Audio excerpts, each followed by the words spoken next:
Why are you alone?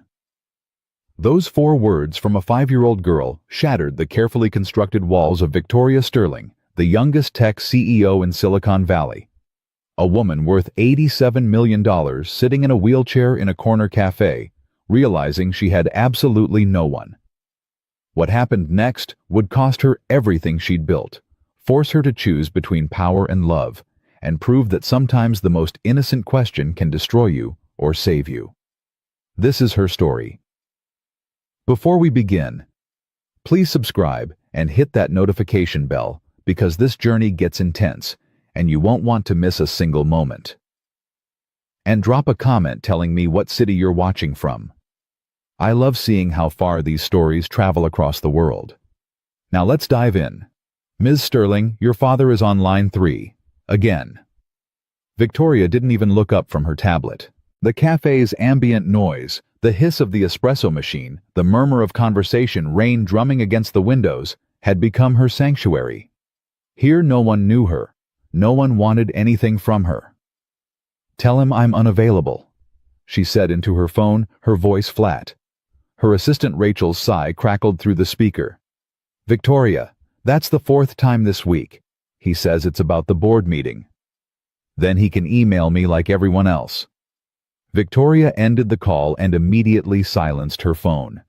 She'd come to this cafe every Thursday evening for 3 months now, always ordering the same thing, black coffee, no sugar, and a blueberry scone she never finished.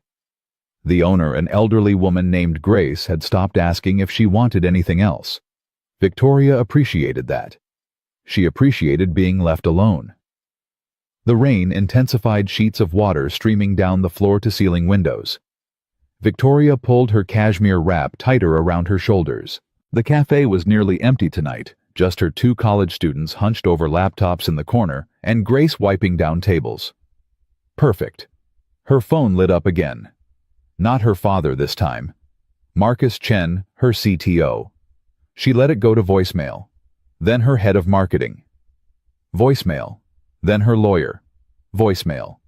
They'd all want the same thing: her decision on the merger with Technova. The deal that would make her company Sterling Dynamics the 3rd largest AI firm in the country. The deal her father had orchestrated behind her back, then presented to the board as a strategic opportunity.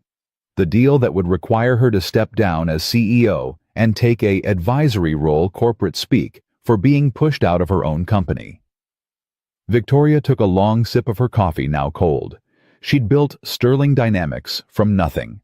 5 years ago, she'd been a junior developer at a mid-tier software company. Her life neatly planned: climb the corporate ladder, make VP by 35, maybe start her own consulting firm eventually. Then came the accident. She didn't let herself think about that night anymore. The conference in Denver. The rideshare driver who'd been on his phone. The semi-truck that ran the red light. The 6 surgeries. The 9 months of physical therapy. The moment the neurologist had very carefully explained that while she'd regained most of her upper body mobility, her legs would never fully recover. "You'll walk again with assistance," he'd said, as if that were good news. "Crutches, a walker, maybe a cane on good days. But for longer distances, for safety, we recommend a wheelchair." Victoria had been 23 years old. Her boyfriend at the time, Kyle, a marketing manager she'd been dating for 2 years, had visited her exactly twice in the hospital. The second time, he'd stumbled through a speech about how he wasn't equipped to handle this, and how she deserved someone who could give her what she needed. He'd left her hospital room and never contacted her again. Her father, Richard Sterling, had been more subtle but equally devastating. He'd paid for everything, hired the best doctors, ensured she had round-the-clock care. But he'd also looked at her differently after that, not with pity exactly, but with something worse. Disappointment. As if her broken body had broken his plans for her too. So Victoria had done the only thing she knew how to do. She'd rebuilt herself into something stronger. She'd used the settlement money from the accident, $2.3 million, and launched Sterling Dynamics from her rehabilitation facility. While other patients were learning to use prosthetics or relearning basic motor skills, she was coding 18 hours a day, building an AI-driven accessibility platform that anticipated users' needs and adapted in real time. She'd pitched it to investors from her wheelchair, her leg braces visible beneath her skirt, daring them to underestimate her. They hadn't. Within 3 years, Sterling Dynamics had revolutionized assistive technology. Within 5, they'd expanded into enterprise AI automated systems and predictive analytics. Victoria had made herself indispensable, untouchable, or so she'd thought. The cafe door chimed, letting in a gust of cold air and the sound of rain.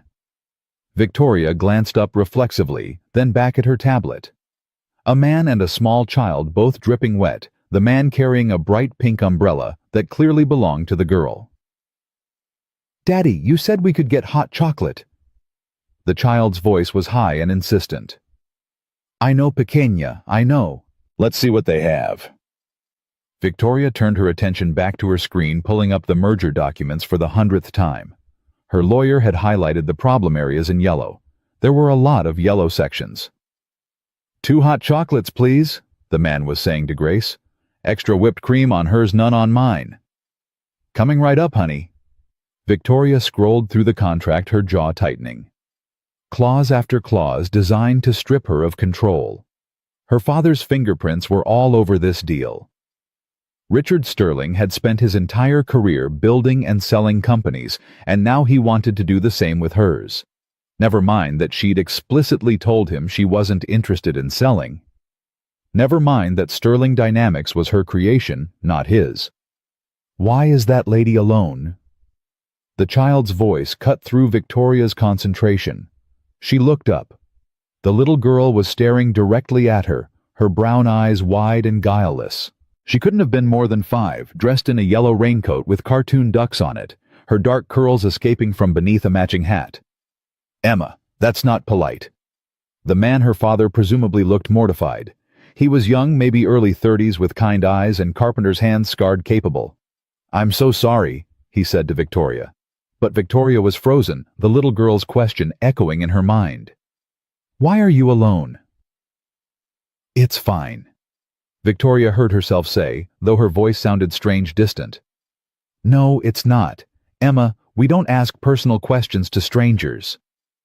He turned back to Victoria, his embarrassment genuine.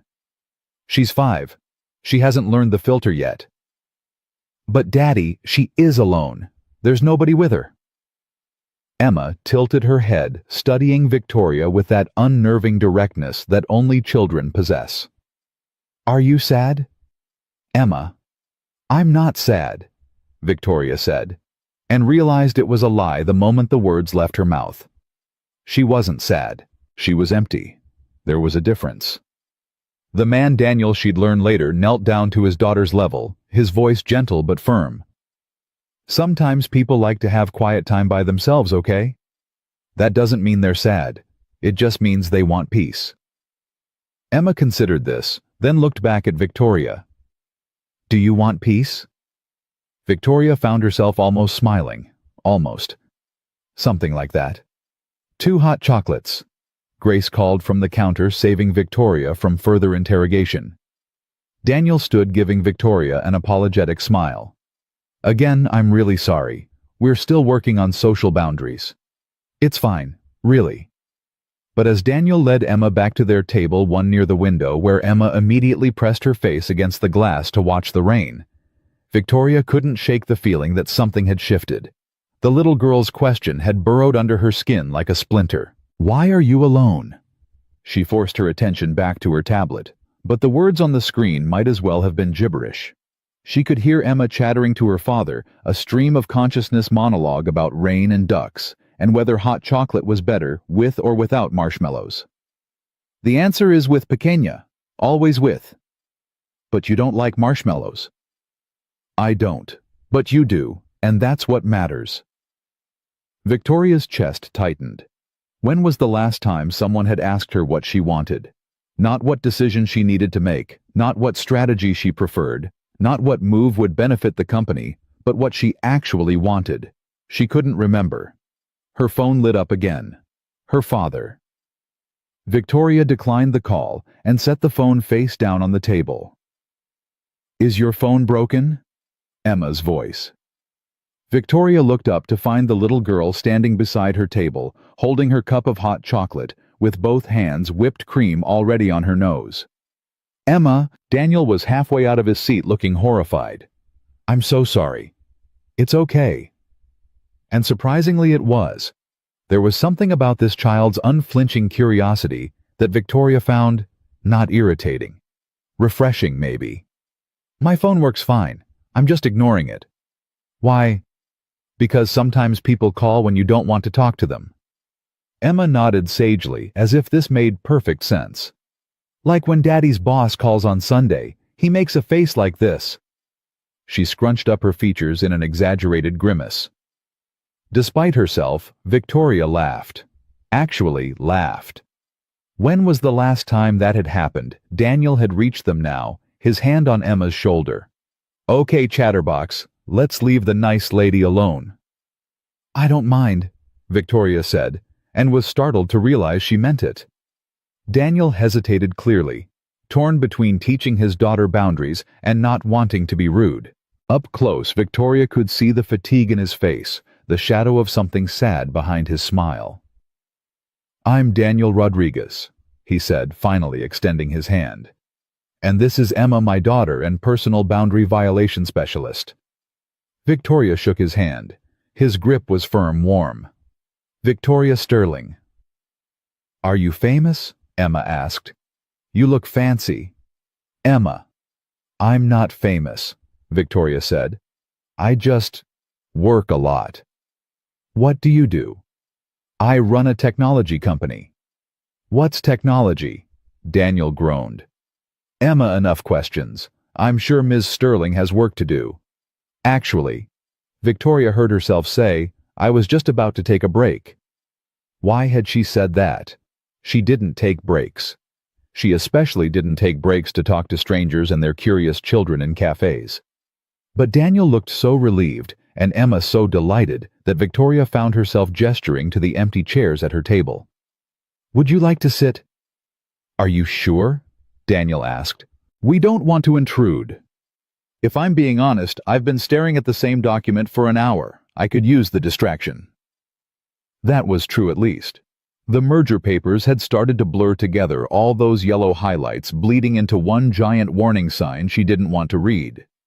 Daniel exchanged a glance with Emma, who was already climbing into the chair across from Victoria, careful not to spill her hot chocolate. "Just for a minute," Daniel said, though he looked grateful as he sat down. "We're actually new to the city. Just moved here 2 weeks ago." "From where?" "Phoenix.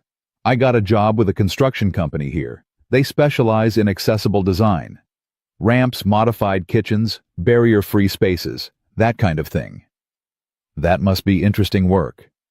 "It is. It's actually how I got into construction. My wife, He glanced at Emma, who was focused on her hot chocolate. "She used a wheelchair. I started learning about accessibility to make our home more comfortable for her." The past tense hung in the air between them.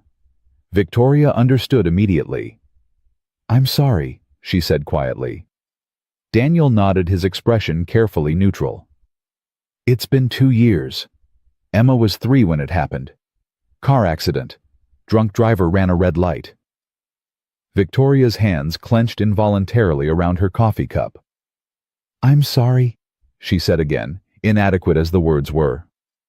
"Mama's in heaven," Emma announced, seemingly unbothered. "She watches over us. Daddy says she makes the stars bright." "That's beautiful," Victoria said, and meant it. Daniel gave his daughter a soft smile, then turned back to Victoria. "Anyway, we needed a fresh start.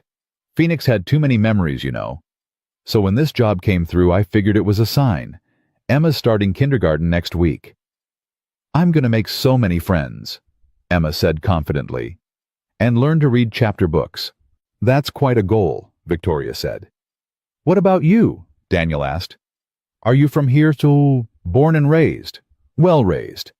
I was born in Connecticut, but we moved here when I was 6. "Do you have family here?" The question shouldn't have stung, but it did. My father. We're not close. Daniel seemed to sense the tension in that statement and didn't push. Instead, he took a sip of his hot chocolate, then grimaced slightly. Too sweet, Victoria asked. Way too sweet. But Emma insisted I had to try hers first to make sure it was good enough. He set the cup down. I'm more of a coffee person. Me too. Black, no sugar. Same. Daniel smiled, and it transformed his face.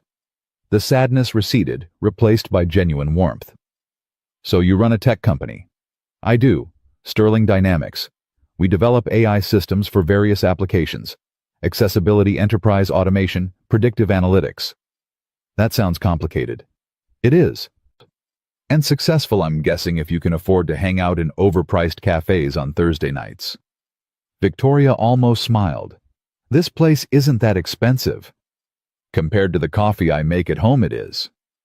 Daniel leaned back in his chair, studying her. So, what's a successful tech CEO doing sitting alone in a cafe on a rainy Thursday night? Shouldn't you be at some fancy dinner or networking event? Victoria stiffened. I prefer quiet. That's fair. Sorry, I didn't mean to pry. But Emma, who had been unusually quiet, suddenly said, You're sad because you're alone. Emma. It's okay to be sad. Emma continued with the earnest wisdom of a 5-year-old. Daddy says it's okay to feel feelings. Right, Daddy? Daniel looked like he wanted the floor to open up and swallow him. Yes, but... I'm not sad, Victoria said, but her voice cracked slightly. I'm just... tired. Emma reached across the table and patted Victoria's hand with sticky chocolate-covered fingers. It's okay. Daddy gets tired too. That's when we have movie nights and eat popcorn for dinner. Victoria stared at this tiny child's hand on hers, and something inside her chest cracked open.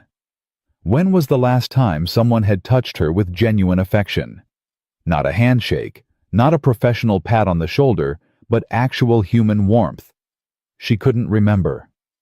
That sounds nice, Victoria managed to say. You should come, Emma said brightly. We're watching Moana this weekend. Do you like Moana? I haven't seen it. Emma gasped like Victoria had just admitted to a crime. You haven't seen Moana, Daddy. She hasn't seen Moana. I heard Pequeña. You have to come watch it with us. You can't go your whole life without seeing Moana. That's just sad. Daniel was frantically shaking his head at Victoria, mouthing, You don't have to. But Victoria found herself saying, Maybe I will. Why had she said that? She didn't watch movies with strangers. She barely watched movies at all. But Emma was beaming at her like she'd just promised to make all her birthday wishes come true. And Daniel was looking at her with something like surprise and gratitude. And Victoria realized that for the first time in months, maybe years, she felt something other than empty. Actually, Daniel said, pulling out his phone, before my daughter completely hijacks your evening, I should ask you, said you run an AI company. I do. Do you ever work with accessibility consultants? Because that's kind of my specialty. And if your company does any physical products or spaces, we don't currently, but we're actually looking to expand in that direction. Victoria wasn't sure why she was saying this. It was true they'd been discussing accessibility-focused products for months, but she usually didn't discuss business with strangers in cafes. Do you have a card?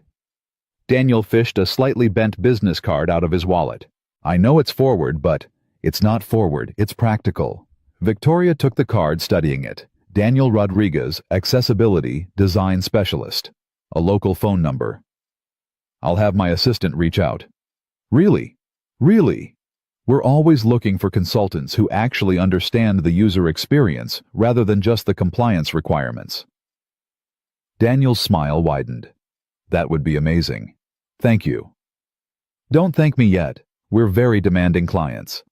I'd expect nothing less from someone who drinks black coffee with no sugar. They talked for another 20 minutes about the city, about Emma's upcoming school year, about Daniel's work. Victoria learned that he'd been designing accessible spaces for 7 years, that his late wife Sophia had been a teacher, that he was living with Sophia's mother while he looked for a permanent place. "Maria, that's my mother-in-law. She's been incredible," Daniel said. "I don't know what we would have done without her. She moved in with us after Sophia died, and when I said I wanted to relocate, she came with us without hesitation. She's the grandmother Emma deserves." "She sounds wonderful." "She is, though she's constantly trying to set me up with random women." Daniel laughed, but there was an edge of discomfort to it. "She means well, but I'm not exactly ready for that yet." Victoria understood. She'd spent 5 years building armor around her heart. She couldn't imagine letting someone through those walls again. Finally, Emma yawned hugely, her eyelids drooping. "Time to get you home," Daniel said, standing. He looked at Victoria. "Thank you for letting us crash your table, and for being so patient with Emma's interrogation." "It was actually nice," Victoria said, and realized she meant it. "Well, if you're serious about the Moana thing, we're watching it Saturday afternoon, around 2. No pressure, obviously, but can I let you know?" "Of course." Daniel helped Emma into her raincoat. "Come on, Pequeña. Say goodbye to Ms. Sterling." "Bye, Victoria," Emma said, then surprised Victoria by hugging her a quick, fierce squeeze that left chocolate fingerprints on Victoria's expensive wrap. Victoria didn't mind at all. After they left, the cafe felt emptier than before. Victoria looked down at the business card in her hand, then at the merger document still glowing on her tablet screen. She thought about Emma's question, "Why are you alone?" She thought about Daniel's quiet strength, the way he talked about his late wife with love instead of bitterness. She thought about how she'd laughed tonight, actually laughed for the first time in months. Then she looked at her phone at the 15 missed calls from her father and felt the weight of her real life settling back onto her shoulders. But something had shifted. That splinter under her skin had worked its way deeper, and Victoria knew that no amount of ignoring it would make it go away. "Why are you alone?" "Because it's easier," she thought. "Because people leave. Because letting someone in means giving them the power to hurt you. Because I'm afraid." Victoria packed up her things, paid Grace, and wheeled herself out into the rain. Her driver was waiting at the curb, umbrella ready. "Home, Ms. Sterling." Victoria looked at the business card one more time, then tucked it carefully into her purse. "Yes, home." But as the car pulled away from the cafe, Victoria couldn't stop thinking about a little girl's chocolate-covered hands and a single dad's kind eyes, and the question that had shattered her carefully constructed solitude. Why are you alone? Maybe she thought it was time to find out. Victoria stared at her reflection in the bathroom mirror. Friday morning, barely recognizing the woman looking back at her. She'd slept 4 hours, maybe less. Her mind replaying the conversation with Daniel and Emma on an endless loop. Why are you alone? Because I choose to be, she said out loud to her reflection. The words sounded hollow even to her own ears. Her phone buzzed on the marble countertop. Rachel, her assistant. Morning, Victoria. Your father called 3 times already. He wants to know if you've reviewed the merger documents. Victoria closed her eyes. Tell him I'm still reviewing. He's not going to accept that answer much longer. The board meeting is Monday. Then I have the weekend, don't I? Rachel paused. Victoria, are you okay? You sound different.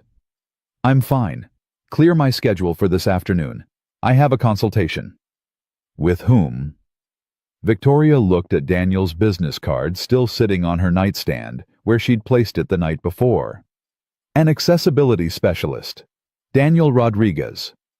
I don't have him in the system. Because I'm adding him to the system. Call him. Tell him I'd like him to visit my penthouse today at 3 to discuss potential modifications.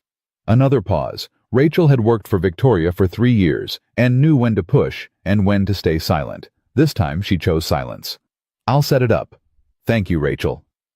Victoria ended the call and immediately regretted it. What was she doing? She didn't need accessibility modifications. Her penthouse had cost $8 million and been featured in Architectural Digest. It was perfect. Except it wasn't. Not really. The sleek modern design looked stunning in photographs, but living in it was another matter entirely. The open-concept kitchen had counters too high for her to reach from her wheelchair. The master bathroom had a shower with a 6-inch lip she had to navigate carefully every morning. The home office had built-in shelves she couldn't access without help. She'd adapted. She'd learned to work around the limitations. She'd told herself it didn't matter because she was rarely home anyway. But last night, listening to Daniel talk about designing spaces that actually worked for people with disabilities, not just spaces that looked accessible, something had clicked into place. Her phone rang. Her father. This time she answered. Victoria. Dad? You've been avoiding me. Richard Sterling's voice was clipped impatient. We need to discuss the merger. There's nothing to discuss. I told you I'm not interested. Your personal feelings are irrelevant. The board has voted. This deal is happening. Victoria's grip tightened on her phone. The board voted because you manipulated them. You went behind my back. I did what was necessary. Sterling Dynamics has plateaued. This merger with Technova gives us the resources to scale properly. We don't need to scale. We're profitable. We're growing steadily. Steady isn't enough, Victoria. You should know that by now. Her father's voice softened slightly, which somehow made it worse. I'm trying to protect you. This company is consuming your life. When was the last time you took a vacation? When was the last time you went on a date? That's none of your business.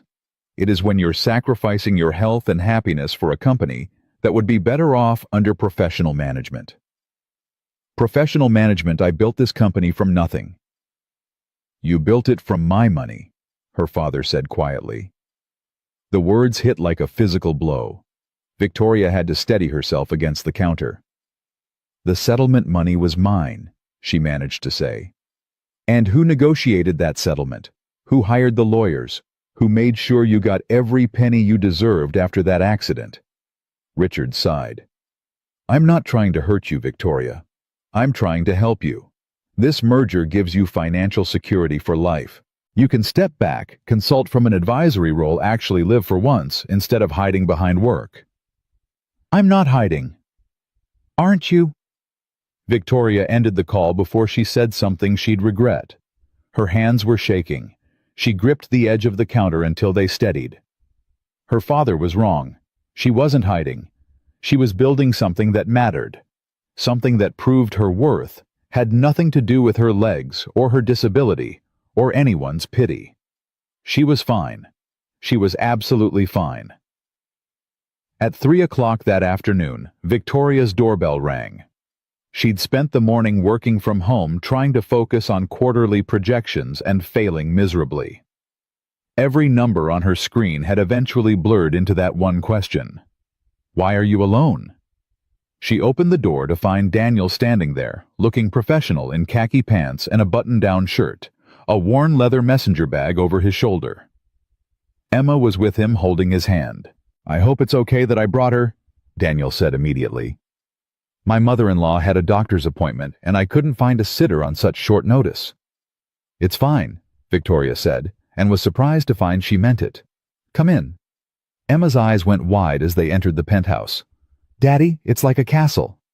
It's certainly impressive, Daniel agreed, but Victoria noticed him already scanning the space with a critical eye. Not impressed. Assessing. Can I get you anything? Coffee, water? Water would be great, thanks. Victoria led them toward the kitchen, acutely aware of how Daniel was noticing everything. The narrow hallway, the steps down into the sunken living room, the high countertops. This is a beautiful space, Daniel said carefully. But, Victoria prompted. But it wasn't designed for someone who uses a wheelchair. No, it wasn't. Victoria handed him a bottle of water, having to stretch uncomfortably to reach the refrigerator. I bought it before I fully accepted that I'd be using the chair long term. I thought maybe I'd be able to use crutches most of the time or a cane. But the reality is, for anything more than short distances, the wheelchair is more practical. Daniel nodded, not with pity, but with understanding. May I look around? That's why you're here. For the next 30 minutes, Daniel moved through her penthouse, taking notes, occasionally taking measurements with a laser measure from his bag. Emma stayed close to Victoria, fascinated by her wheelchair. Does it go fast? Emma asked. Pretty fast. Can I see? Victoria glanced at Daniel, who nodded permission. She did a quick spin, then rolled backward, making Emma giggle. I wish I had wheels, Emma said wistfully. They're useful, Victoria admitted. But they're not always fun. Why not? Because sometimes there are places wheels can't go. Steps, narrow doorways, spaces that weren't built thinking about people like me. Emma considered this seriously. That's not fair. No, it's not. Daddy makes things fair, Emma said with absolute confidence. He made our whole house so Mama could go everywhere. Even the garden. He built special ramps and everything. Your daddy sounds very smart. He is. He's the smartest daddy in the whole world. Daniel returned from his inspection, his expression serious. Can we talk? Of course. Emma, can you sit here and draw for a minute? Daniel pulled a coloring book and crayons from his bag. Stay on the couch, okay? Okay, Daddy. Daniel led Victoria to the kitchen far enough that Emma couldn't overhear. He pulled out his notebook. I'm not going to sugarcoat this, he said. This space is beautiful, but it's actively working against you. These counters are 38 inches high. Standard accessible height is 34 inches maximum. Your bathroom has a lip on the shower. Your bedroom closet has rods you can't reach. The sunken living room is a mobility hazard. Even your front door is heavy enough that it could be difficult to manage if you're having a low-energy day. Victoria felt heat rising in her cheeks. I manage fine. I'm sure you do, but managing isn't the same as thriving. Daniel's voice was gentle, but firm. Can I ask you something personal? How often do you cook? Victoria blinked at the unexpected question. I don't. Because you don't like cooking, or because your kitchen isn't functional for you? She opened her mouth to answer, then closed it. When had she last cooked? She used to love cooking.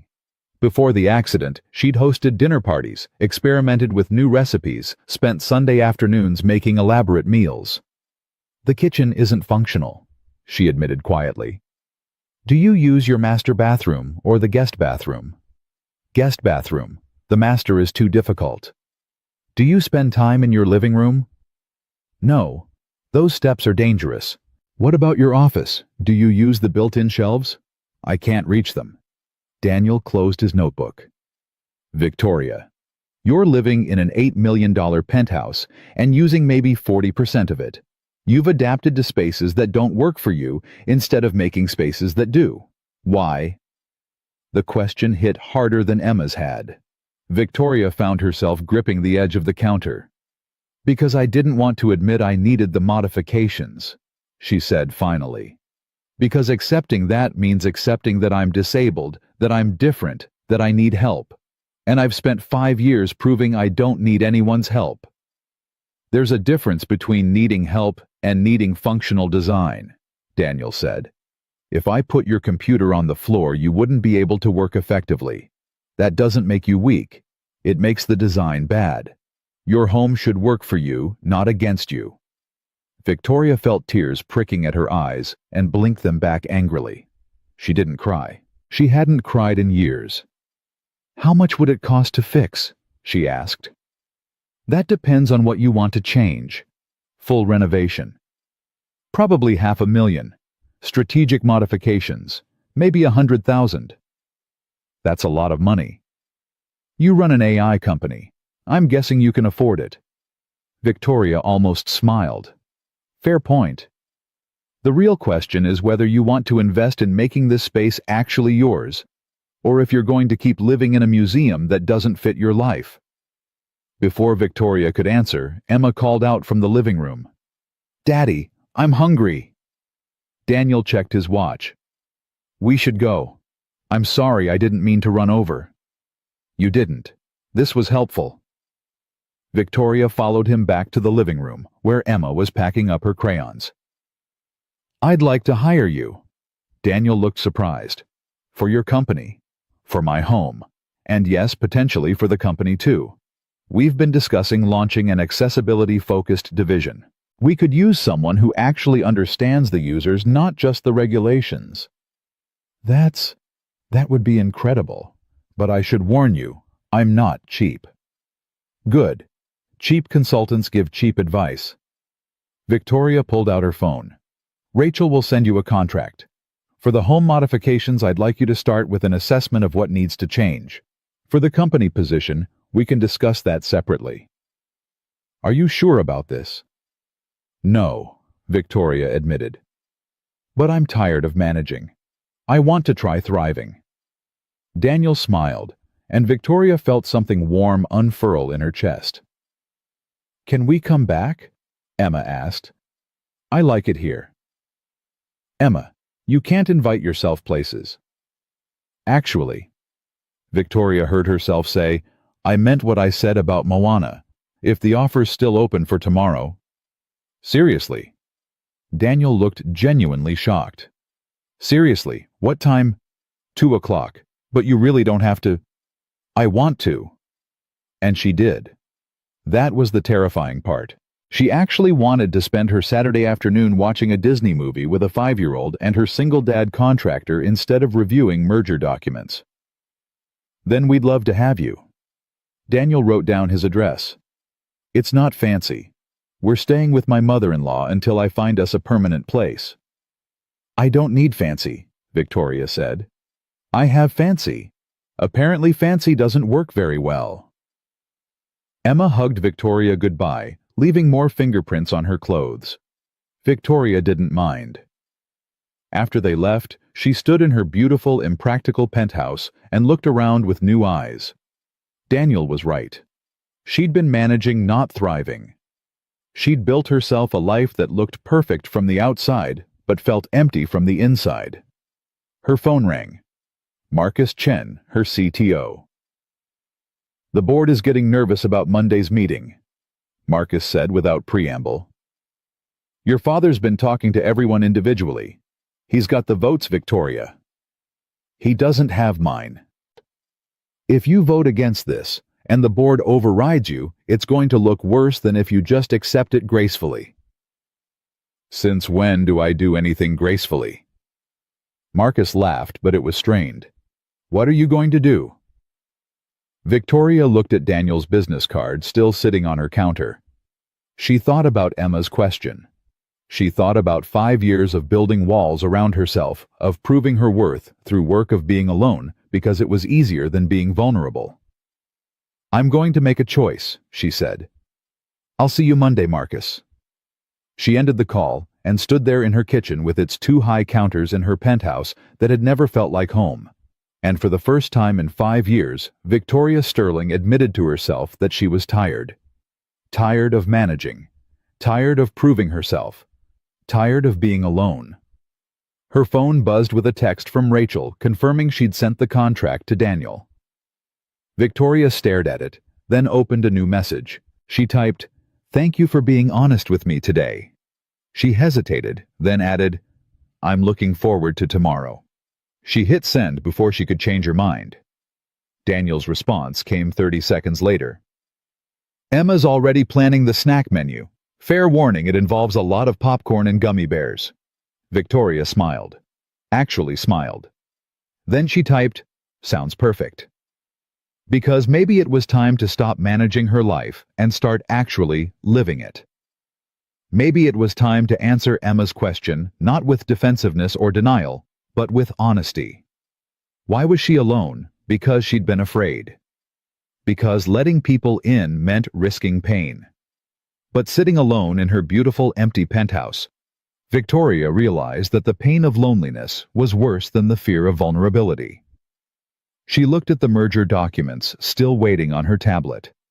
Her father's voice echoed in her head. The board has voted. This deal is happening. But it wasn't happening. Not if Victoria had anything to say about it. She'd built Sterling Dynamics from nothing, from a hospital bed, from determination and skill and sheer stubborn will. She wasn't giving it up. Not to her father, not to anyone. But maybe, just maybe, she could stop sacrificing everything else in her life to prove that point. Victoria opened her laptop and started typing an email to her lawyer. By the time she finished, it was almost midnight. But she had a plan. A real plan. Not just for saving her company, but for reclaiming her life. Saturday morning. Victoria woke up nervous for the first time in years. She changed outfits 3 times before settling on casual jeans and a soft sweater. Nothing too formal. Nothing that screamed tech CEO. Just Victoria. The address Daniel had given her was in a modest neighborhood 30 minutes from her penthouse. The house was small, painted yellow with white trim, with a carefully maintained garden and a ramp leading to the front porch. Victoria sat in her car for 5 minutes, telling herself this was ridiculous. She could still leave. She could text an excuse, go back to her penthouse, spend the weekend preparing for Monday's board meeting like she should. But then the front door opened and Emma came running out, her face lighting up when she saw Victoria's car. Too late to run now. "You came! You came!" Emma was bouncing with excitement as Victoria got her wheelchair out of the car. "Daddy's making popcorn, and Abuela made cookies, and we're going to watch Moana, and it's going to be the best day ever." Daniel appeared in the doorway smiling. "I see you've been thoroughly greeted." "Very thoroughly. Come on in. Fair warning, my mother-in-law is very excited to meet you. She's been asking questions all morning." Victoria followed them inside immediately, struck by how different this space felt from her own home. It was small, yes, and modestly furnished, but every inch of it was designed for living. The ramp, the wide doorways, the lowered light switches. An older woman emerged from the kitchen, wiping her hands on an apron. She had Emma's dark eyes and Daniel's warm smile. "You must be Victoria. I'm Maria Martinez. Welcome, welcome." She pulled Victoria into a hug before Victoria could react. "Daniel tells me you're going to help make his dream come true with your company." "I hope so," Victoria managed. "And you're a CEO. So impressive. And so young. Daniel, did you tell her about the position we saw posted last week?" "Mama, Victoria probably doesn't want to talk about work." "No, it's fine," Victoria said. "What position?" "The Children's Hospital is looking for technology consultants to improve their accessibility programs. Daniel wanted to apply but wasn't sure if he had the right credentials." "He does," Victoria said firmly. "And if they don't see that they're idiots, I'll write you a recommendation if you want." Daniel looked stunned. "You've known me for 2 days. And in those 2 days you've shown me more practical insight into accessibility than most consultants I've met in 5 years.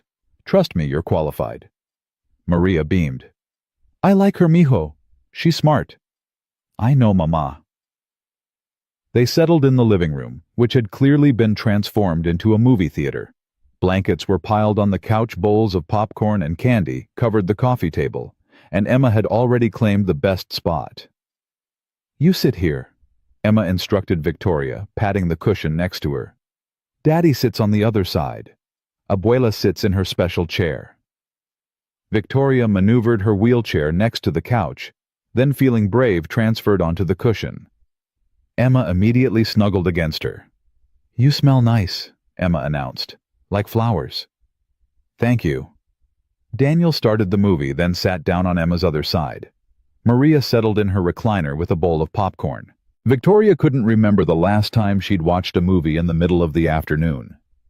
She couldn't remember the last time she'd done anything just because it was fun, not because it was productive or necessary. As the opening scene played, Emma whispered explanations and commentary, pointing out her favorite parts. "That's Moana. She's brave, like you."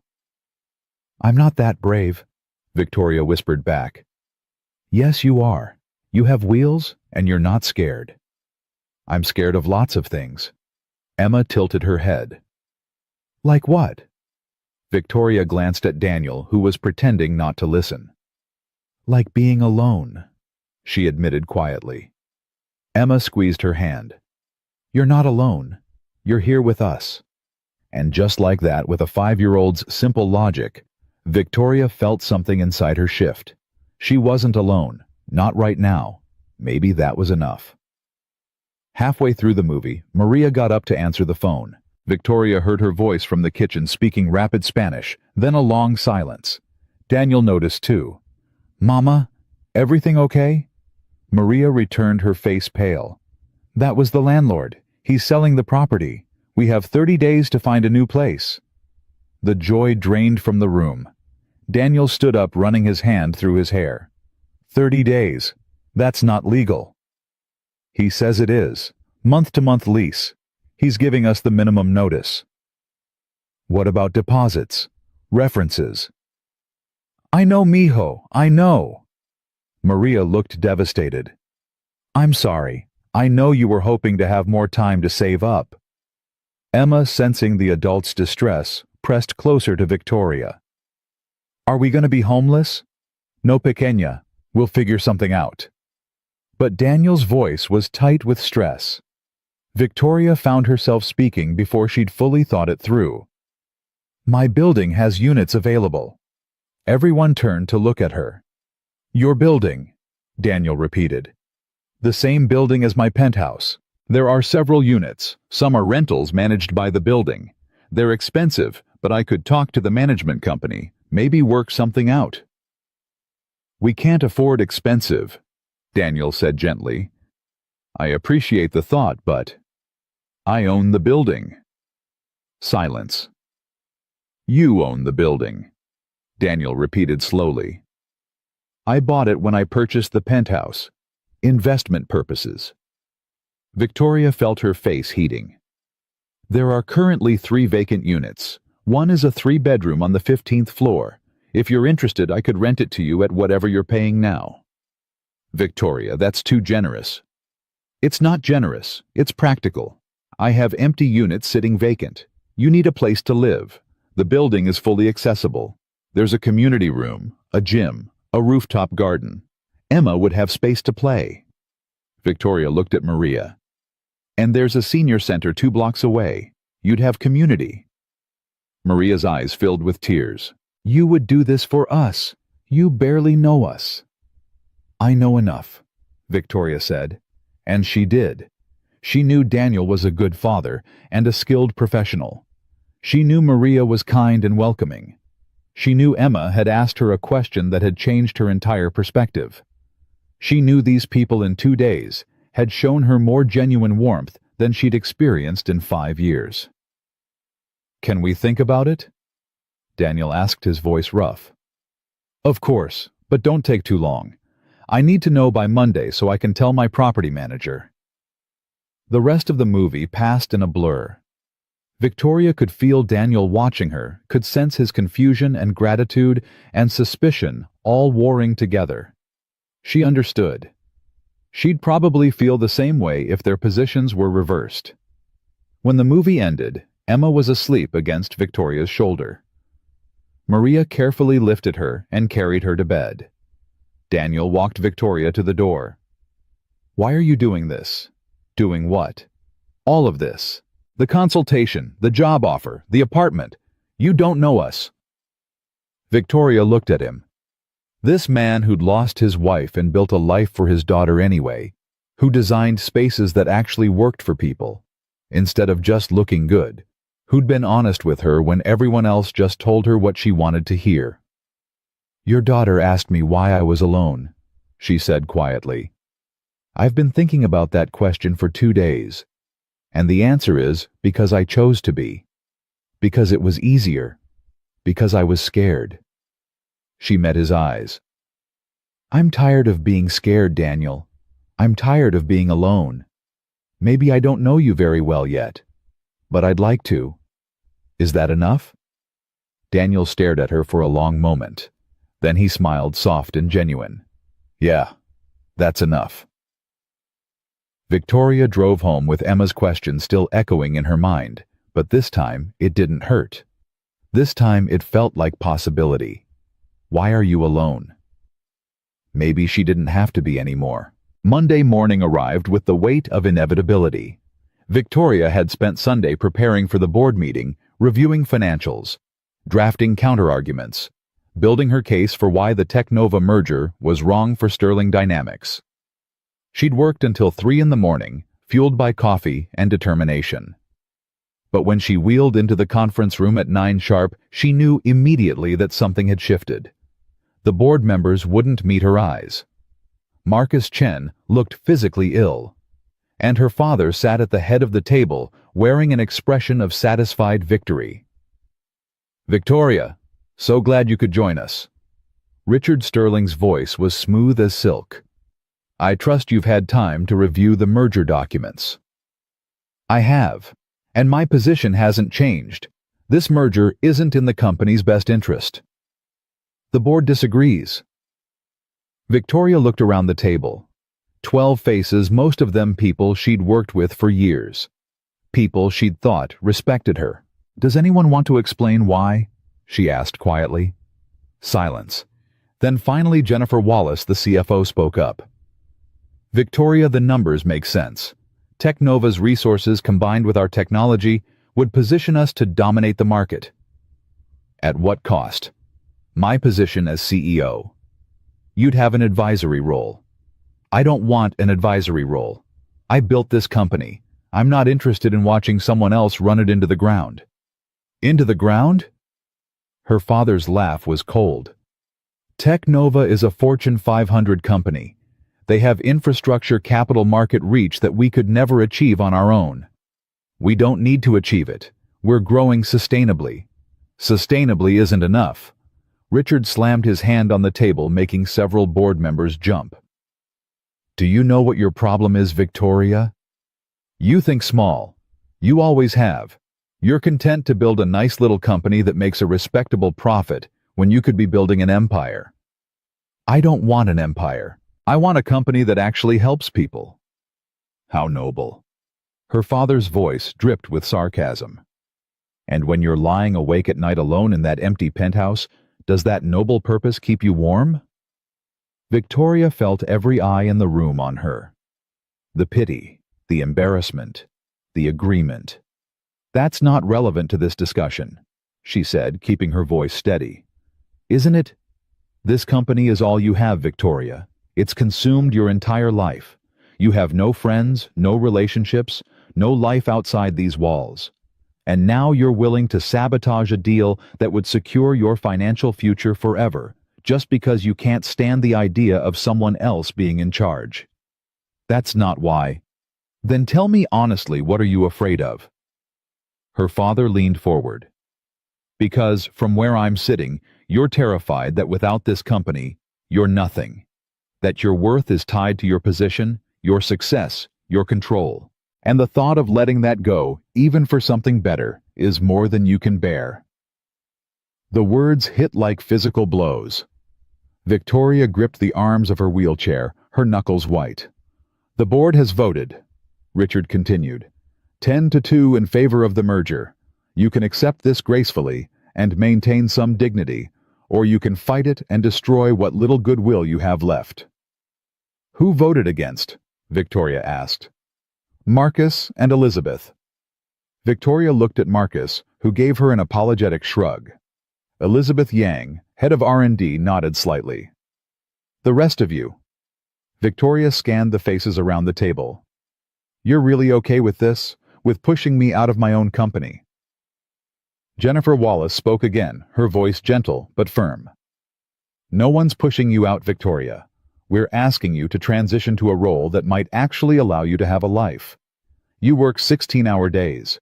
You haven't taken a vacation in 5 years. You're here on weekends, holidays, middle of the night. This isn't healthy." "My health is my concern." "It becomes the board's concern when it affects your judgment," her father said. "You're not thinking clearly, Victoria. You're letting emotion override logic." "I'm letting principle override greed. Call it what you want. The decision is made. You can sign the papers today and walk away with $70 million and an advisory position that requires maybe 10 hours a week. Or you can fight this and lose everything, including your reputation. Victoria looked at her father across that polished conference table, and for the first time in 5 years, she saw him clearly. Not as the man who'd supported her after the accident, not as the father who'd paid for her medical care, but as the man who'd looked at his disabled daughter and seen damaged goods. A failed investment. Someone who needed to be managed and controlled. "No," she said quietly. "No what? No, I won't sign, and no, I won't step down." Victoria met each board member's eyes in turn. "You all seem to have forgotten something. I'm not just the CEO of this company. I'm the majority shareholder. I own 51% of Sterling Dynamics. You can vote however you want, but you can't force me to sign anything." Her father's expression darkened. "Victoria, you built your career on buying and selling companies, Dad, on viewing businesses as assets to be leveraged. But this company isn't an asset to me. It's proof that my life didn't end in that hospital room. It's proof that I'm worth something beyond what you think I should be." She straightened in her chair. "So no, I won't sign. And if you don't like it, you can take it up with my lawyers." The conference room erupted. Board members talking over each other, her father demanding she reconsider, Marcus trying to mediate. Victoria sat in the center of the chaos, feeling strangely calm. Her phone buzzed in her pocket. A text from Daniel.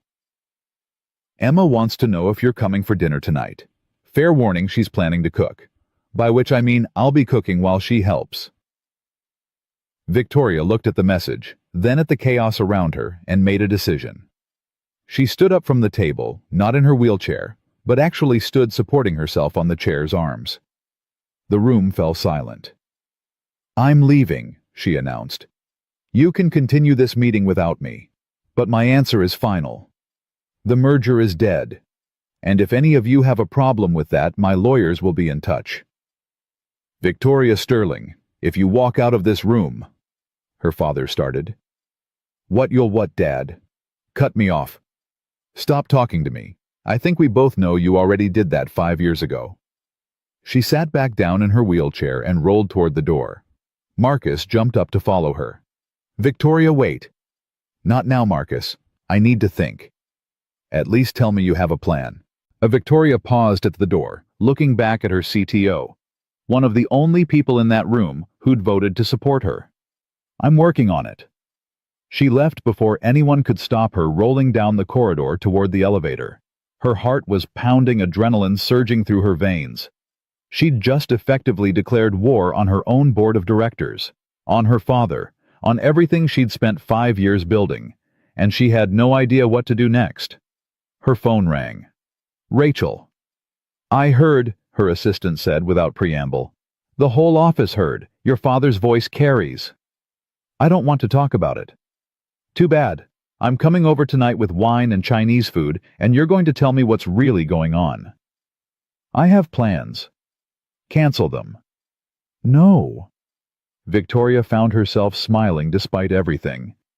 "I have dinner with a friend." Silence. Then, "Did you just say friend?" "I did."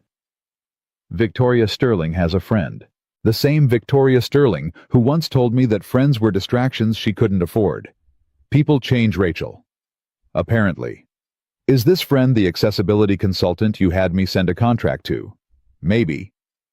The one you're renting an apartment to at half market value. How did you know about that? I'm your assistant. I know everything. So what's going on? Victoria wheeled herself into the elevator, waiting until the doors closed before answering. I don't know. I met this guy and his daughter at a cafe last week and they've just, I don't know, made me question everything. Made you question or made you realize? Is there a difference? A big one. Questioning means you're confused. Realizing means you're finally seeing clearly. Victoria thought about Emma's chocolate-covered hands and Daniel's honest assessment of her penthouse and Maria's warm hug. She thought about watching Moana on a Saturday afternoon and feeling more present, more alive than she had in years. Realizing. she said softly. I'm realizing. Good. Because between you and me, your father's an ass. And that merger was always a terrible idea. Victoria laughed, surprising herself. Don't let him hear you say that. Please. I've been mentally drafting my resignation letter for 6 months. If you go down, I'm going with you. Rachel. Don't argue. Now go have dinner with your friend and his daughter. And Victoria. Whatever you decide to do about this company, make sure it's what you actually want, not what you think you should want. There's a difference. The call ended, leaving Victoria alone in the elevator with her thoughts. What did she actually want? For 5 years, she'd wanted to prove herself. To show everyone, her father, Kyle, the doctors, herself, that she was still valuable, still capable, still worth something.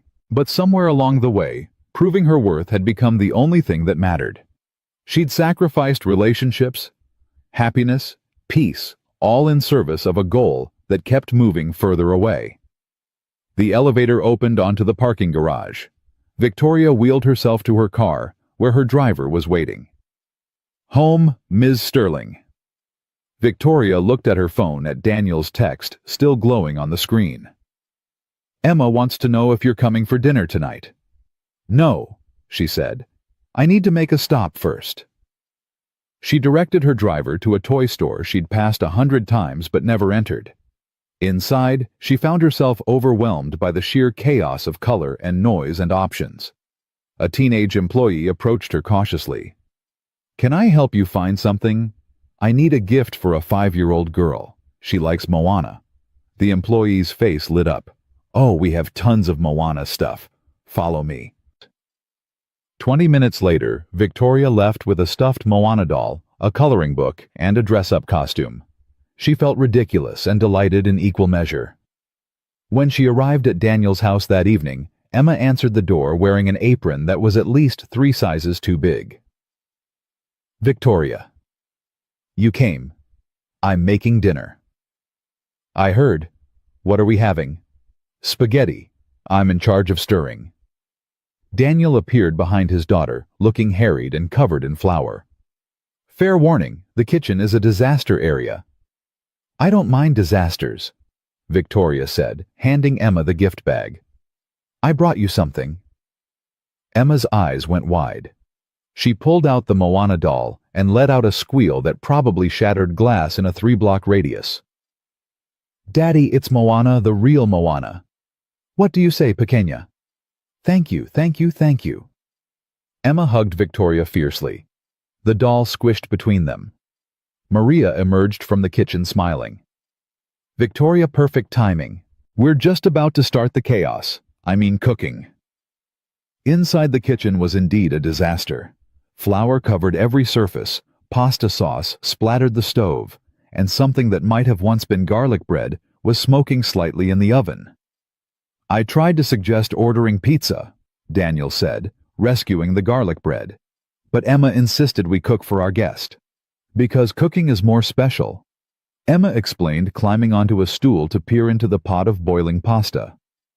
Can I stir again? Carefully, Daniel warned, helping her hold the spoon. Victoria watched them work together. Daniel's patience endless as Emma asked 1,000 questions about why the water was bubbling and whether spaghetti was made of worms, and if they could put gummy bears in the sauce. Maria moved around them with practiced ease, quietly fixing Emma's mistakes and salvaging what she could. Can I help? Victoria asked. You can set the table, Maria said. Plates are in that cabinet. Emma picked out special napkins for tonight. Victoria found the napkins bright pink with unicorns on them. She set 4 places at the small dining table, feeling a strange sense of peace settling over her. This was nothing like the formal dinners she usually attended. No business casual dress code, no networking, no agenda. Just a family sharing a meal. Except she wasn't family. She was a stranger who'd inserted herself into their lives. Hey. Daniel appeared beside her, his voice low. You okay? You seem a million miles away. Just thinking. About... Victoria looked at him. This man who barely knew her, but seemed to see her more clearly than people she'd worked with for years. About how I had the worst professional morning of my life, and somehow being here setting a table with unicorn napkins is exactly where I want to be. Daniel studied her face. What happened? My board voted to approve a merger that would force me out as CEO. My father orchestrated the whole thing, and I basically told them all to go to hell. Wow. Okay. That's intense. It gets worse. I probably just destroyed my relationship with my father, permanently alienated most of my board, and put my entire company at risk. And I have no idea what to do next. But you stood your ground. I did. Then you did the right thing. Daniel's hand found hers, squeezed gently.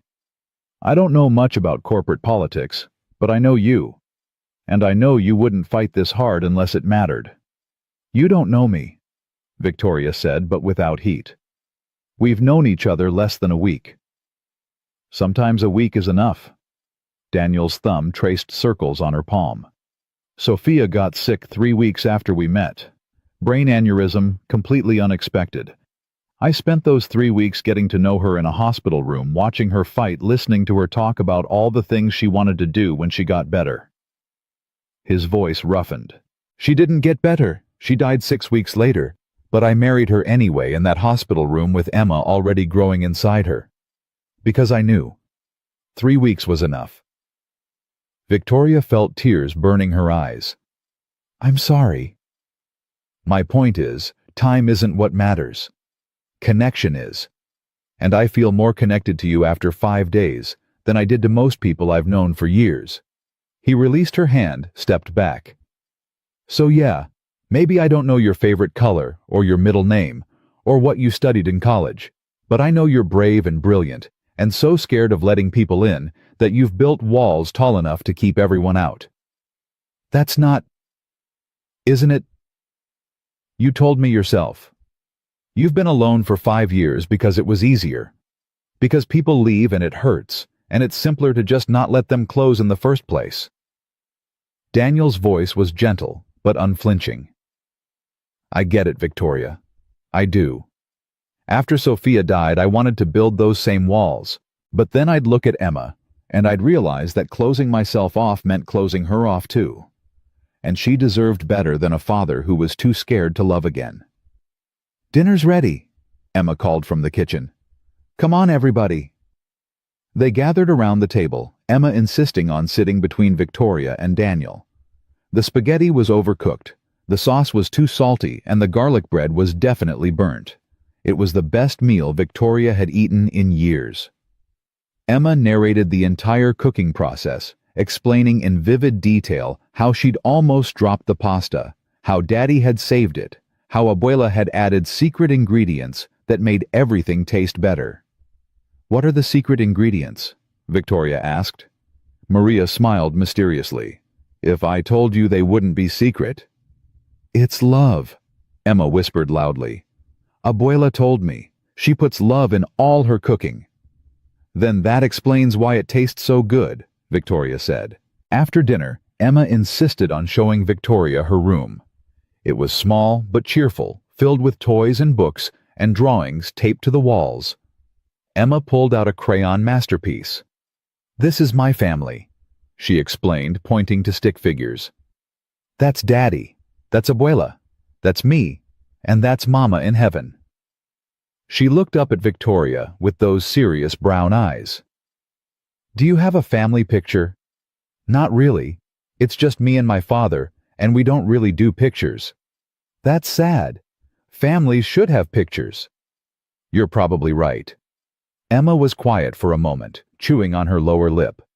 Then she grabbed a fresh piece of paper and started drawing furiously. What are you making? Victoria asked. A new picture, with you in it. Emma drew with complete concentration, her tongue poking out slightly. After a few minutes, she held up the paper. See, that's you.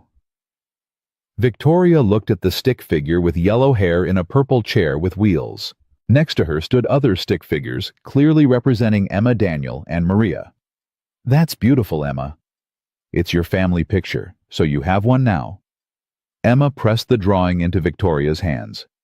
You can keep it. Victoria stared at the crayon, drawing her throat tight. Thank you, she managed to whisper. You're welcome. Now you're not alone anymore. Later, after Emma had fallen asleep and Maria had retired to her room, Victoria and Daniel sat on the back porch. The night was cool, stars visible despite the city lights. She really likes you, Daniel said quietly. She's been asking about you all week. I really like her too. Both of you, actually. All of you. Even after one chaotic dinner where nothing went according to plan. Especially after that. Victoria looked at him. Can I ask you something? How did you do it? After Sophia died, how did you keep going? Daniel was quiet for a long time. I didn't have a choice. Emma needed me. Maria needed me.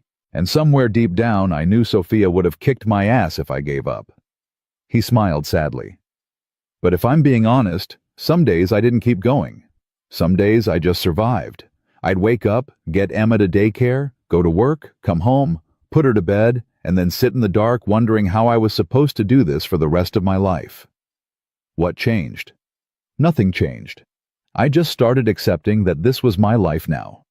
That grief wasn't something to get over, but something to carry. And once I accepted that, it got a little easier. He looked at Victoria. Why are you really asking? Because I've spent 5 years trying to prove that I got over my accident. That it didn't break me, didn't change me, didn't matter. But the truth is, it did all of those things. And I don't know how to accept that. Maybe you don't have to accept it. Maybe you just have to stop fighting it. Victoria thought about her penthouse with its impossible counters and her company that had consumed her life, and her father who looked at her like a problem to be solved. I think I've been fighting the wrong battles, she said softly. What do you mean? I've been fighting to prove I don't need help, that I'm fine on my own, that my disability doesn't define me.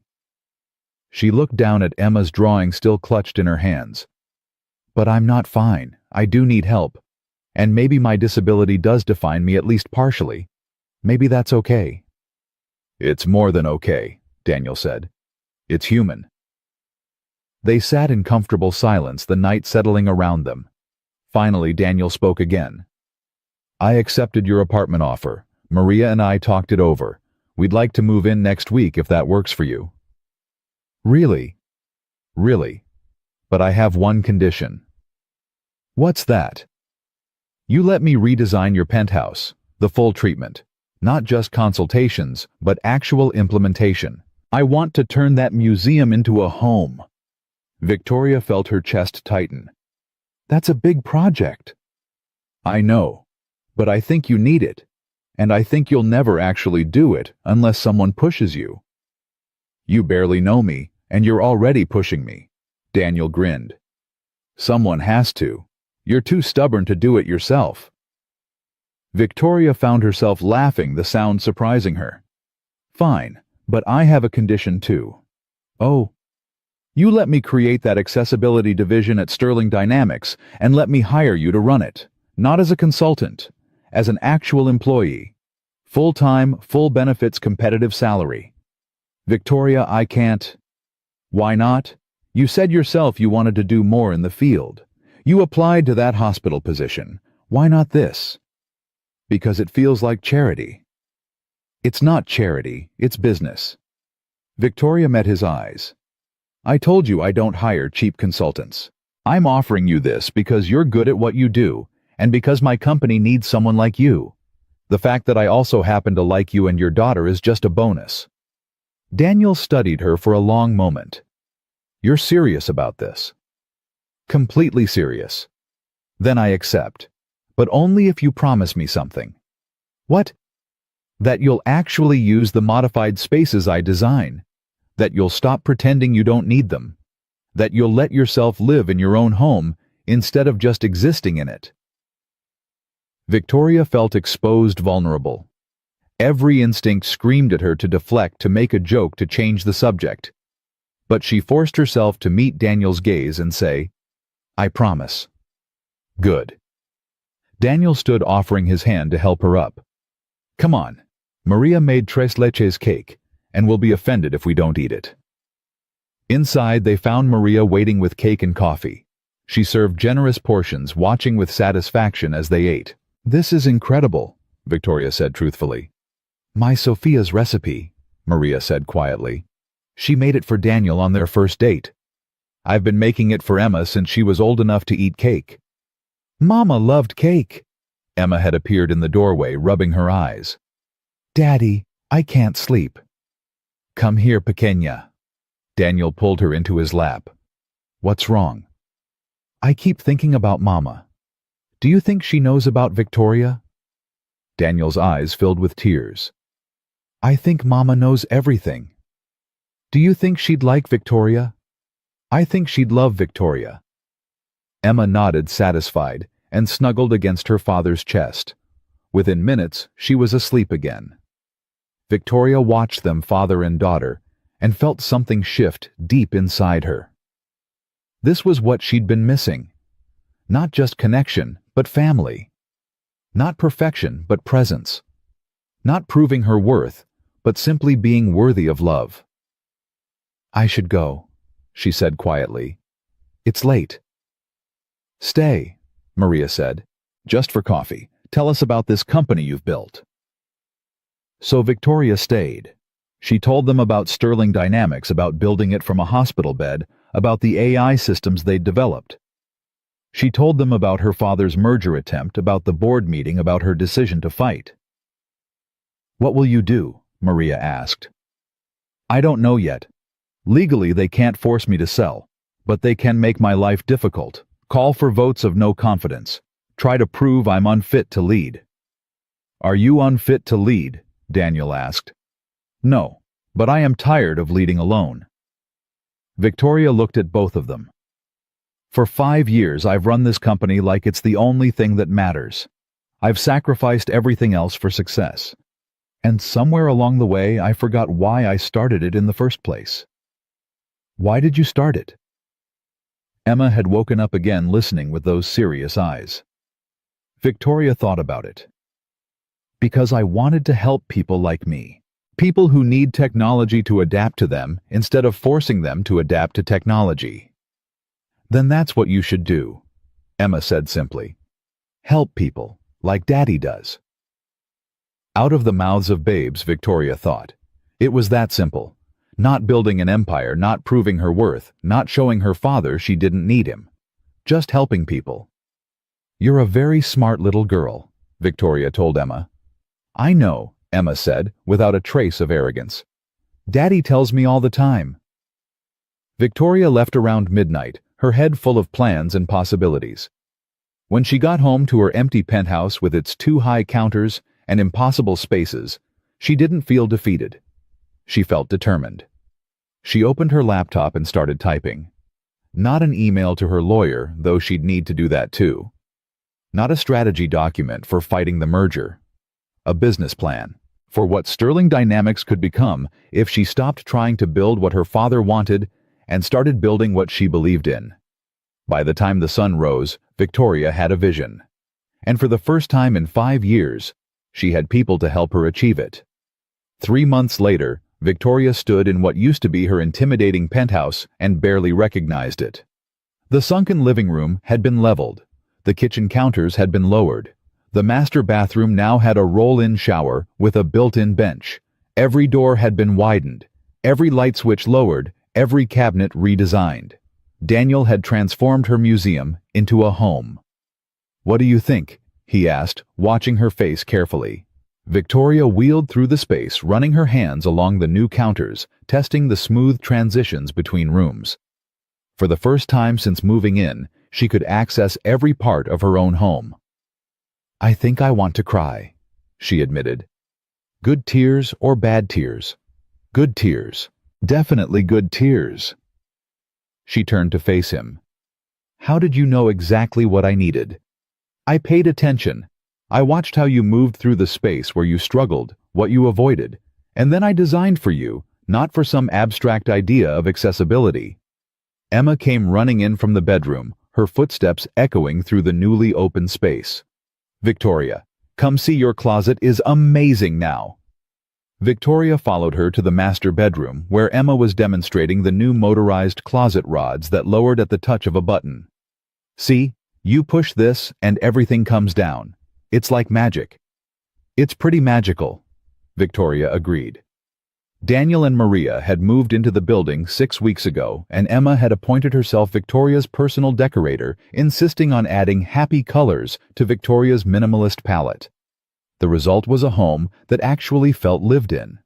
Bright throw pillows on the couch, artwork at wheelchair height, fresh flowers on the kitchen table. "Abuela says dinner's in an hour," Emma announced. "She's making her special chicken. Can you come, please?" "I don't know, Pequeña. Victoria might have work." "I'd love to come." Victoria interrupted. Over the past 3 months, dinner with the Rodriguez-Martinez family had become a regular occurrence. Sometimes in their apartment, sometimes in hers. Always loud, always warm, always exactly what she needed. Her phone buzzed. "Marcus." "I have to take this," she said apologetically. "Work crisis." She answered as Emma and Daniel headed back downstairs. "What's wrong?" "Nothing's wrong. Everything's right. The investors loved your presentation. They're ready to commit $50 million to the new accessibility division." Victoria felt her heart leap. Seriously. They said it was the most passionate pitch they'd heard in years. Direct quote, "This is what tech should be doing." After the disastrous board meeting 3 months ago, Victoria had made a choice. Instead of fighting her father's merger head-on, she'd gone around him. She'd started pitching investors on a new vision for Sterling Dynamics, one focused entirely on accessibility technology. Not as a side project or PR move, but as the company's core mission. The response had been overwhelming. "There's more," Marcus continued. 3 board members approached me privately. They want to call a vote to remove your father from the board." "What, why?" "Because they're finally seeing what I've seen all along. Your father was never interested in building Sterling Dynamics. He was interested in selling it for a profit. But your vision, Victoria, that's something worth building." Victoria sat down heavily. "Who are the 3? "Jennifer, Elizabeth, and Tom. They said if you can get 2 more votes, they'll make the motion officially." "That's only 6 total including you. We need 7 for majority." "I know, but it's a start." After the call ended, Victoria sat in her newly accessible kitchen, staring at her phone. 3 months ago, she'd felt completely alone in her fight. Now she had allies, support, a real chance at saving her company on her own terms. Her phone rang again. This time a number she didn't recognize. "Ms. Sterling, this is Patricia Chen from San Francisco Children's Hospital. I hope I'm not calling at a bad time." "Not at all. How can I help you?" "I'm calling about Daniel Rodriguez. He applied for a position here several months ago, and we're finally ready to move forward. His references are impeccable, particularly the one from you. I wanted to ask if he's still available." Victoria's stomach dropped. "I'm not sure. He's currently working with my company." "Oh, I see." Patricia sounded disappointed. "Well, if his situation changes, we'd love to speak with him. The work he did on accessibility design is exactly what we need here." After the call ended, Victoria sat there feeling sick. Daniel deserved that position. It was important work, meaningful work, and she was keeping him from it by offering him a comfortable job at Sterling Dynamics. She wheeled herself to the window, looking out over the city. The sun was setting, painting everything gold and orange. Beautiful. Empty. A knock at her door. Daniel. "Emma wanted me to tell you dinner's in 30 minutes now, not an hour. Apparently, Abuela's cooking faster than expected." He paused, studying her face. "What's wrong?" "The children's hospital called. They want to interview you." Daniel's expression shifted. "Oh. You should take it. It's important work." "So is the work I'm doing here." "Daniel, be honest. Which job actually matters to you?" He was quiet for a long moment. "They both matter." But the hospital work, that's my calling. That's what I got into this field to do. Then why didn't you tell me they'd reached out? Because I wasn't sure I wanted it anymore. Because I like working here. Because Emma's settled, and Maria's happy, and I didn't want to disrupt everything again. And because of me? Victoria asked quietly. Daniel met her eyes. Yeah, because of you. That's not fair to you. Maybe not. But it's my choice to make. Daniel. Victoria. 3 months ago, I was a single dad barely making rent, living with my mother-in-law, taking whatever construction jobs I could find. Now I'm heading an entire division at a major tech company, living in an apartment I can actually afford, watching my daughter thrive. And I met someone who makes me feel like maybe someday I could love again. His voice roughened. So forgive me if I'm not jumping at the chance to leave that behind. Victoria's heart was pounding. You can't stay because of me. Why not? Because I'm a mess. Because my company is imploding. Because my father's trying to destroy everything I've built. Because I don't know how to be in a relationship without destroying it. You're not a mess. You're figuring things out. There's a difference. Daniel moved closer. And for what it's worth, I'm a mess too. I'm a widower with a 5-year-old and a live-in mother-in-law, and approximately 0 dating experience in the last 7 years. So if we're both messes, maybe we can be messes together. That's the worst logic I've ever heard. Probably. But I'm sticking with it.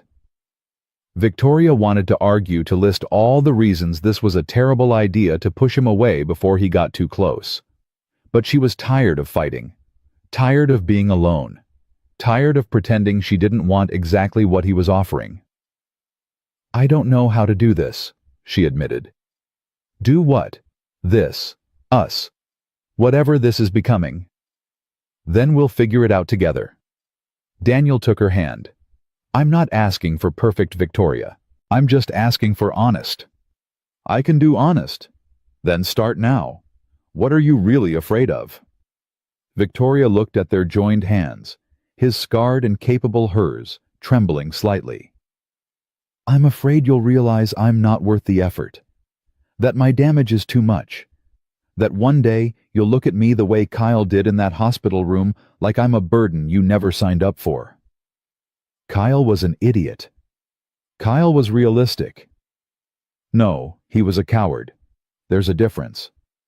Daniel's grip tightened. You want to know what I see when I look at you? I see someone who built a company from a hospital bed.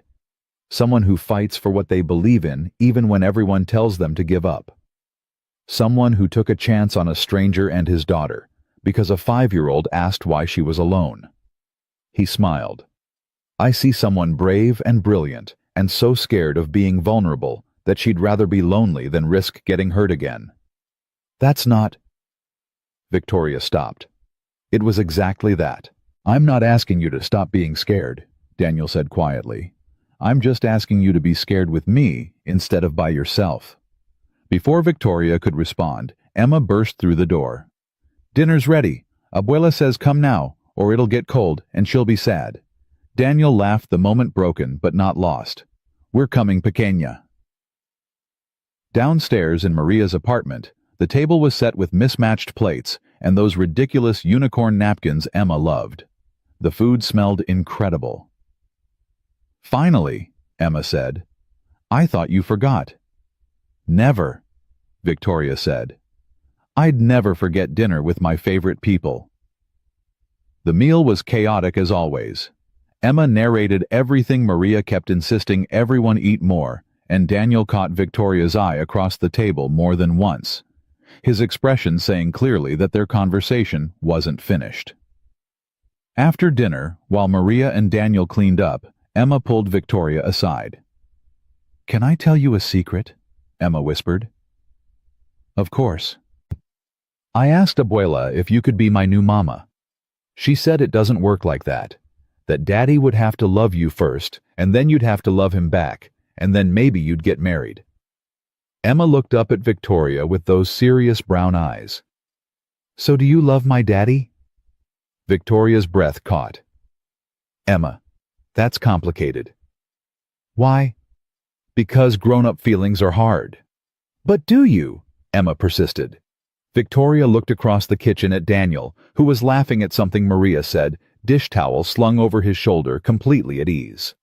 She thought about the past 3 months, about how he'd redesigned her home and pushed her out of her comfort zone and made her believe that maybe, just maybe, she deserved to be happy. "Yeah," she said softly. "I think I do." Emma's face lit up like Christmas morning. "I knew it, Abuela Victoria loves Daddy." "Emma." Victoria felt her face burning. Daniel dropped the dish he was drying.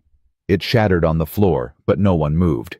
"Emma, go to your room," Maria said firmly. "But, now mija."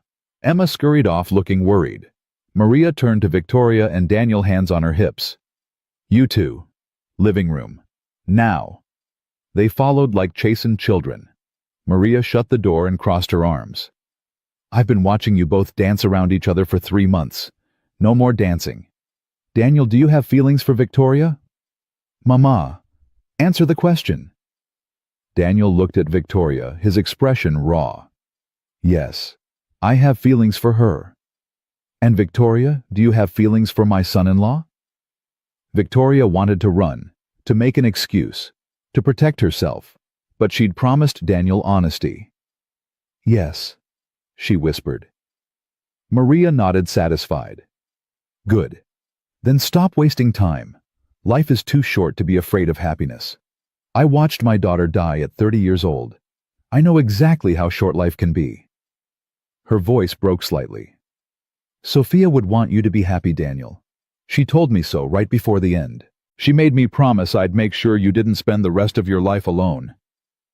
"Mama." "And you, Victoria. You've spent 5 years building walls because you're afraid of being hurt. But here's the truth, you're going to get hurt anyway. That's life. The question is whether you want to get hurt alone or with people who love you." Maria softened. "My daughter was brave enough to marry Daniel knowing she might not have much time. Are you brave enough to take a chance when you have all the time in the world?" With that, Maria left them alone in the living room, the sound of her footsteps fading down the hall. Daniel spoke first. "I'm sorry. I didn't mean for Emma to put you on the spot like that." "She didn't. She just said what I've been too scared to say." Victoria wheeled closer to him. "Daniel, I'm terrified. I don't know how to do this. I don't know how to be someone's partner or Emma's anything or part of a family. I've been alone for so long I'm not sure I remember how to be anything else. So we'll learn together." "What if I'm bad at it?" "Then you'll be bad at it and we'll figure it out." Daniel knelt down so they were eye to eye. "Victoria, I'm not asking for perfect. I'm not asking for easy. I'm just asking for real. Can you give me that?" Victoria thought about her father's accusations in the boardroom, about how her company was all she had, how she'd sacrificed everything for success, how she was terrified of being nothing without her position. She thought about Emma asking why she was alone. She thought about 3 months of dinners and laughter, and feeling like maybe, just maybe, she belonged somewhere. "Yes," she said. "I can give you real." Daniel's smile was brilliant. He stood pulling her up with him and kissed her. It was gentle and uncertain and perfect. When they broke apart, Emma was peeking around the corner, grinning triumphantly. "I knew it!" she shrieked, running over to hug them both. "Does this mean Victoria's going to be my mama?" "Whoa, slow down, pequeña," Daniel said, laughing. "One step at a time. But she will be right eventually." Victoria found herself laughing, too dizzy with happiness and terror. "Maybe eventually, if I don't mess this up first." "You won't mess it up," Emma said with absolute confidence. "Because we love you and you love us, and that's what matters." The next morning, Victoria walked into Sterling Dynamics feeling different. Not because her problems had magically disappeared, but because she finally understood what she was fighting for. Not just a company, not just her position, but a life worth living. Rachel met her at the elevator looking worried. "Your father's here, in your office." Of course he is. Richard Sterling stood at the window, his back to the door. He didn't turn when Victoria entered. I heard you've been meeting with investors, he said. Behind my back. Not behind your back, around it. There's a difference.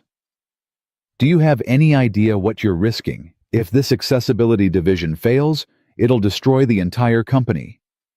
It won't fail. You don't know that. Neither do you. Victoria wheeled around her desk, forcing her father to face her. But I believe in it, and that's something you've never understood. You only care about the bottom line, about profit margins and market share. But some things are more important than money. Like what? Like actually helping people. Like building something that matters. Like having a life outside of work. Victoria met her father's eyes. I met someone. Richard's expression flickered with surprise. What? His name is Daniel. He has a daughter. They've been teaching me that there's more to life than proving my worth through success. Victoria, that's wonderful, but it doesn't change the business reality. I'm not finished. Victoria straightened in her chair. 3 board members are calling for a vote to remove you from the board. If I can get 2 more votes, you're out. Her father paled. You wouldn't. I would. And I will if you don't back down from this merger. Sterling Dynamics is my company, Dad. I built it, and I'm not letting you sell it just because you think I'm incapable of running it properly. That's not why. Isn't it? You've been trying to control my life since the accident. The medical care, the settlements, the board appointments. You've manipulated everything to make yourself feel better about having a disabled daughter. I was trying to protect you. I don't need protection. I need support. There's a difference. Victoria felt tears threatening, but refused to let them fall. For 5 years I've been trying to prove to you that I'm still valuable, still capable, still worth something. But I'm done. I don't need your approval anymore. Richard was silent for a long moment. When he spoke, his voice was rough. After the accident, when you were in the hospital, the doctors told me you might never walk again. That your life would be limited, difficult, painful. And all I could think was that I'd failed you. That I should have protected you better, should have insisted you take a different car, should have done something. Dad. So I tried to fix it. I threw money at the problem, hired the best doctors, controlled everything I could control. Because if I could fix your life, maybe I could forgive myself. He finally looked at her, his eyes red. But I never asked what you wanted. I just assumed I knew what was best. I wanted you to believe in me, Victoria said quietly. That's all I ever wanted. I do believe in you. I just have a terrible way of showing it. Richard sat down heavily. I'll withdraw my support for the merger, and I'll step down from the board. You don't have to. Yes, I do. This is your company, Victoria. It always has been. I've just been too proud to admit it. He stood, moving toward the door. For what it's worth, I'm proud of you. I should have said it years ago. After he left, Victoria sat alone in her office, feeling like the world had shifted on its axis. Her father had actually listened, actually backed down, actually apologized. Rachel knocked on the door. You okay? I think so. Is that weird? After the morning you've had, nothing would be weird. Rachel handed her a folder. The contracts for the accessibility division. Daniel's already signed his. We just need your signature to make it official. Victoria opened the folder, scanning the documents. Everything looked perfect. Everything looked terrifying. She signed anyway. Over the next 6 months, Sterling Dynamics transformed. The accessibility division launched to overwhelming response. Daniel hired a team of designers and engineers who actually understood disability from personal experience. Emma became the unofficial company mascot, visiting the office after school and giving her opinions on user interfaces with the brutal honesty only a kindergartner could muster. Victoria's relationship with Daniel deepened slowly, carefully. They had dinner together most nights. They took Emma to the park on weekends. They argued about design choices and laughed at inside jokes and learned each other's rhythms. It wasn't perfect. Daniel still had moments where grief overwhelmed him, where Sophia's absence was so acute he could barely function. Victoria still had moments of panic, where her old fears came roaring back and she wanted to run. But they stayed. They both stayed. 1 year after meeting in that cafe, Victoria stood in front of the Sterling Dynamics board with a very different presentation. Not about mergers or acquisitions or market domination. About impact.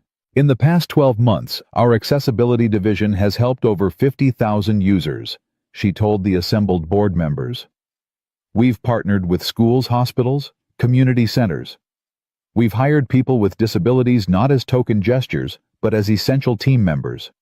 And we've proven that doing good and doing well aren't mutually exclusive.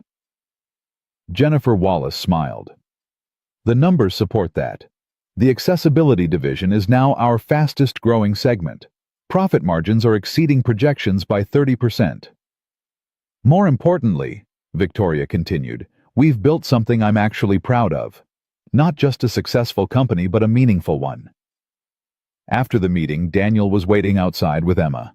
She'd lost her first tooth that morning and wouldn't stop showing everyone. How'd it go? Daniel asked. The board approved expansion plans for the accessibility division, full funding, additional staff, everything we asked for. That's amazing. He pulled her into a hug, then hesitated. I have news too. The Children's Hospital reached out again. Victoria's stomach dropped. And I told them I wasn't interested. I'm exactly where I want to be. Daniel, you can't give up your dreams for me. I'm not. My dream was always to help kids with disabilities have better access to the world. I'm doing that every day with Sterling Dynamics. The location doesn't matter. He squeezed her hand. Besides, I have other dreams now too. Like what? Like this. He pulled a small box from his pocket. Victoria's breath caught. Daniel, what are you? Relax. I'm not proposing, not yet. He opened the box to reveal a key. Maria found a house. 3 bedrooms fully accessible with a yard for Emma. She's buying it and she asked if we'd want to live there. All of us. Together. That's a big step. I know. And if it's too fast, we can wait. But I've spent the last year getting to know you, Victoria Sterling. I've watched you transform your company, rebuild your relationship with your father, learn to let people in. And I can't imagine my future without you in it. Emma tugged on Victoria's sleeve. Say yes. Please say yes. I already picked out your room. Victoria looked at Daniel and Emma at the life they were offering. Messy and complicated and absolutely terrifying. Yes, she said. Let's do it. Emma shrieked with joy. Daniel kissed her right there in the Sterling Dynamics lobby, with employees walking past and staring.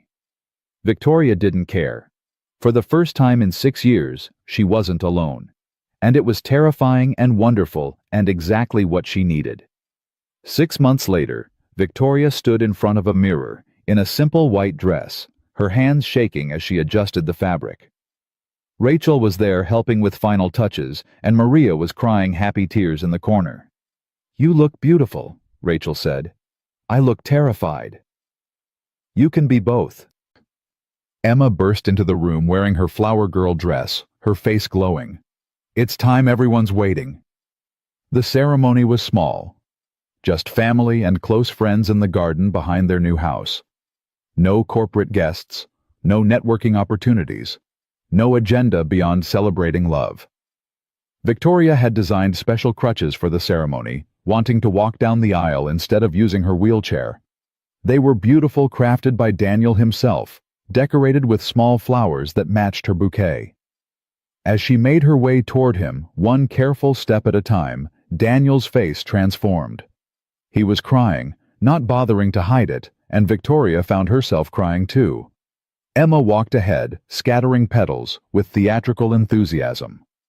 When Victoria reached Daniel, he took her hands in his. I thought I'd lost my chance at this, he whispered. After Sophia died, I thought I'd used up my one shot at happiness.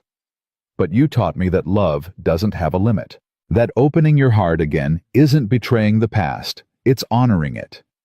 You taught me that being vulnerable isn't weakness, Victoria replied. That needing people doesn't make me less capable, that I deserve to be loved exactly as I am. The officiant began the ceremony, but Victoria barely heard the words. She was too focused on Daniel's hands holding hers on Emma, beaming from the front row on Maria, dabbing her eyes on all the people who'd shown up to celebrate this moment. 1 year ago, a 5-year-old girl had asked her a simple question: "Why are you alone?" Now, surrounded by family and friends, holding the hands of a man who saw her completely and loved her anyway, Victoria finally had her answer. She wasn't alone anymore, and she never would be again. When the officiant pronounced them married, Daniel lifted her off her feet, spinning her around as she laughed. Emma ran over, demanding to be included in the hug. "We're a family now," Emma announced to everyone. "A real family." "We were already a family," Daniel corrected gently. "This just makes it official." That night at the reception, Victoria's father approached her nervously. They'd been slowly rebuilding their relationship, but it was still fragile. "You look happy," Richard said. "I am happy. I'm glad. And I'm sorry I spent so many years trying to control your happiness instead of supporting it." "I know, Dad. We're working on it." "I got you something." He handed her an envelope. It's not much, but inside was a check for $5 million. "This is too much. It's seed money for your accessibility division. Not as an investor, not as someone trying to control your company. Just as a father who's proud of his daughter and wants to support what she's building." Victoria felt tears welling up. "Thank you. Thank you for not giving up on me even when I didn't deserve your patience." They hugged, awkward but genuine, and Victoria felt another piece of her heart heal. Later, as the party wound down, Victoria found herself alone with Daniel on the porch. Emma was asleep inside, and Maria had gone home. "Happy?" Daniel asked. "Ridiculously happy. Almost suspiciously happy." "Better get used to it. I plan on making you this happy for the rest of your life." Victoria leaned against him, watching the stars. "You know what's funny? A year ago I thought success meant running a company, making money, proving my worth. Now I know success is this: coming home to people who love you, building something meaningful, having a 5-year-old critique your work with brutal honesty. Emma does keep us humble. She keeps us honest." Victoria turned to face him. "Thank you for not giving up on me, for pushing me out of my comfort zone, for asking me why I was alone. That was Emma, not me. But you raised a daughter brave enough to ask the hard questions. That's your doing." Daniel kissed her forehead. "We're going to be okay, aren't we? Better than okay, we're going to be happy." And they were. Not perfectly, not without challenges, not without moments of grief and fear and doubt. But they were happy, together. Victoria Sterling had spent 5 years building walls around her heart, convinced that being alone was safer than being vulnerable. It had taken one question from a curious child to make her realize that safety and happiness weren't the same thing. "Why are you alone?" She'd been alone because she'd chosen to be, because it was easier, because people left, and it hurt. But now she chose differently. She chose love and family, and the terrifying vulnerability of letting people in. She chose to be seen completely disability, and all by people who loved her, not despite her challenges, but because of everything she was. And that made all the difference.